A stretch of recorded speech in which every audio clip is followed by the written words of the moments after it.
Welcome to Mind the Gap, the podcast that explores the intersections between education, technology, and the future of skills.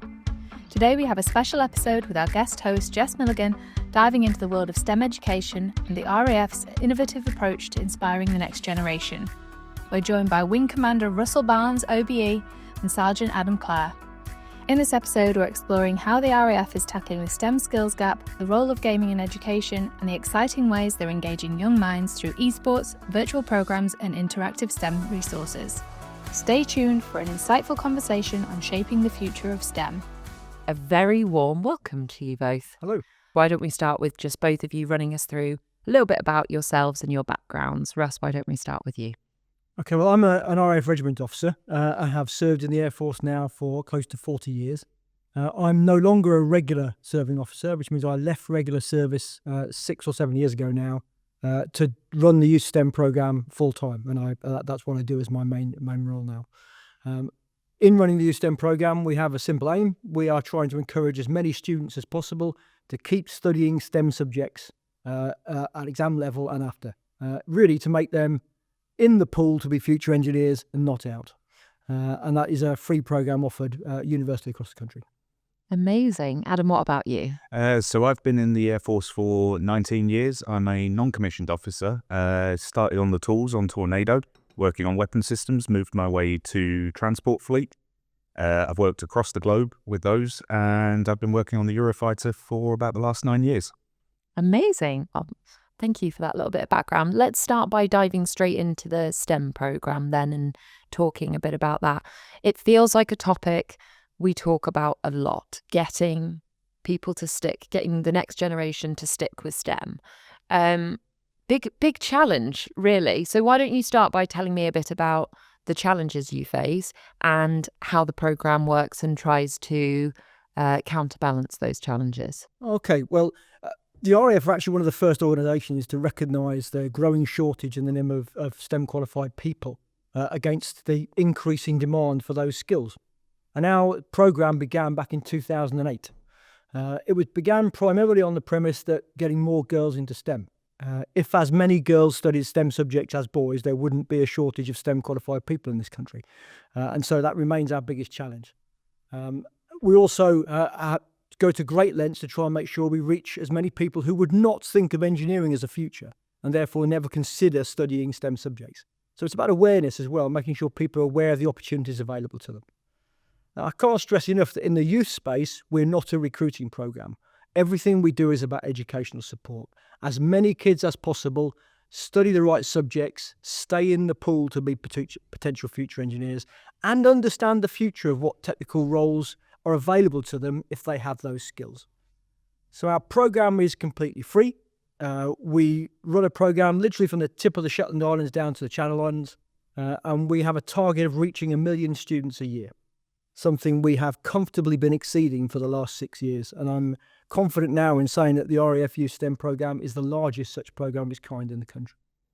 That is amazing. What a source of pride for you personally. Why do you personally feel so passionate about this?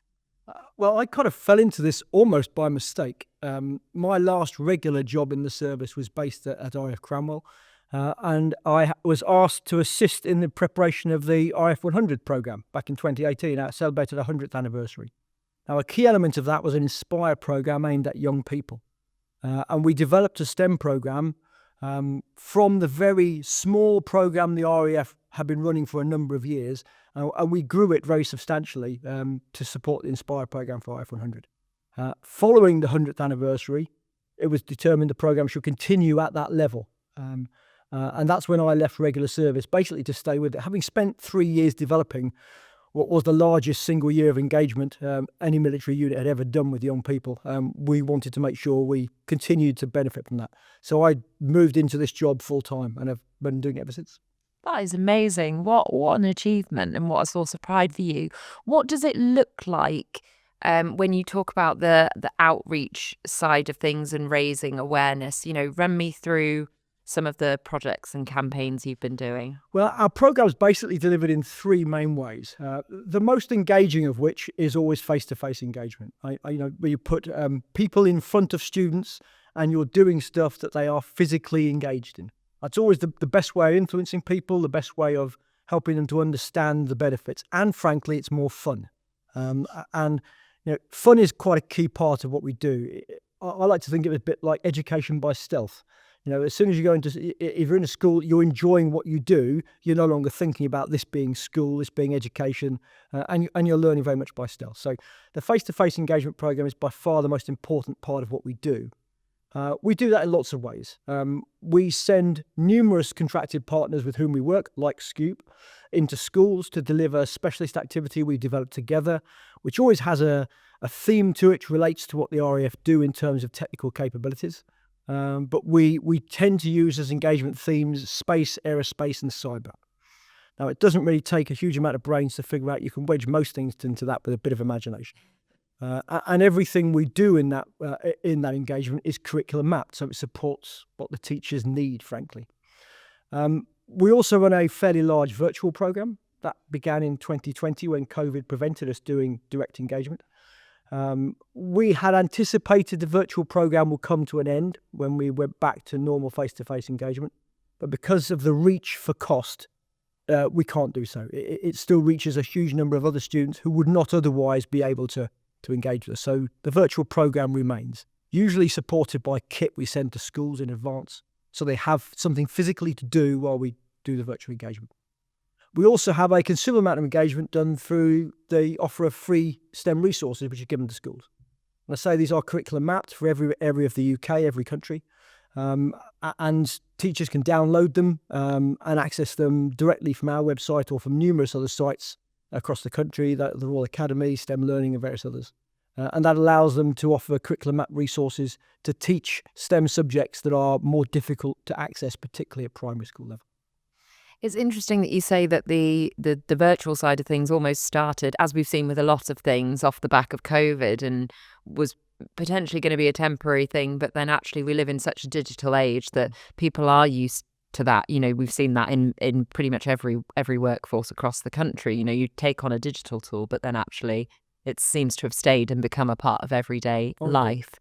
Adam, talk to me a bit about the gaming side of things then, and how the work you're doing within that space. So I've been a lifelong gamer. My journey started back with the first Sonic the Hedgehog on the Mega Drive all those years. Yes. What a classic. Yep. And I have not stopped since. Currently Satisfactory being my vice, over about 600 hours spent in that game. But bringing back to my Air Force career, it was, again, just before COVID, actually, like you mentioned. We set up the Royal Air Force Gamers Network, which then became RAF esports.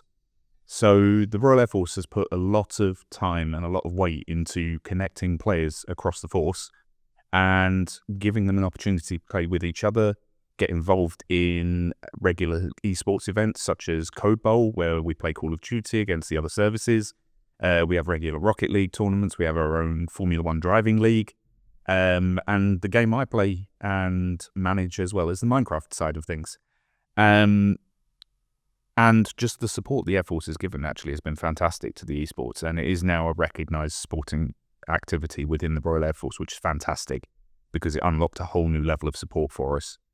And like I say, it just happened by chance that Russ emailed me as he was working on this project for Youth STEM, and it was a beautiful clash of two worlds coming together for the project that we're currently working on with Scube. Yeah, with so many benefits to be realised. I was already thinking then when you were talking about the different leagues, the sense of community that must be building through gaming. What are some of the other benefits you've seen from what might seem quite like small steps, but actually having a massive impact? So it's been really useful in my professional life, to be fair, where I have been to work and I've been speaking to someone. I need to realise there's someone I've played games with previously through the Gamers Network.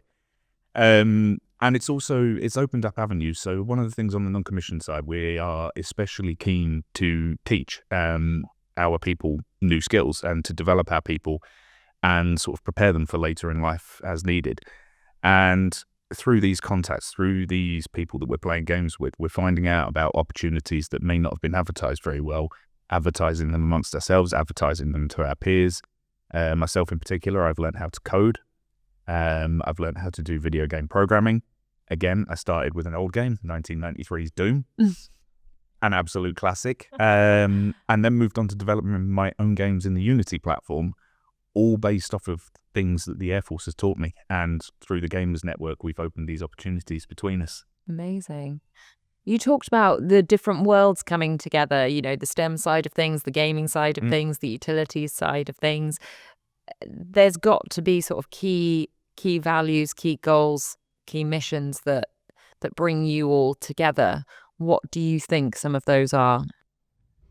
I think for me, the key thing would have to be showing that the Air Force isn't what you see on TV or in movies or what you think the Air Force is. It's not a shouty, run to the tree and back organisation.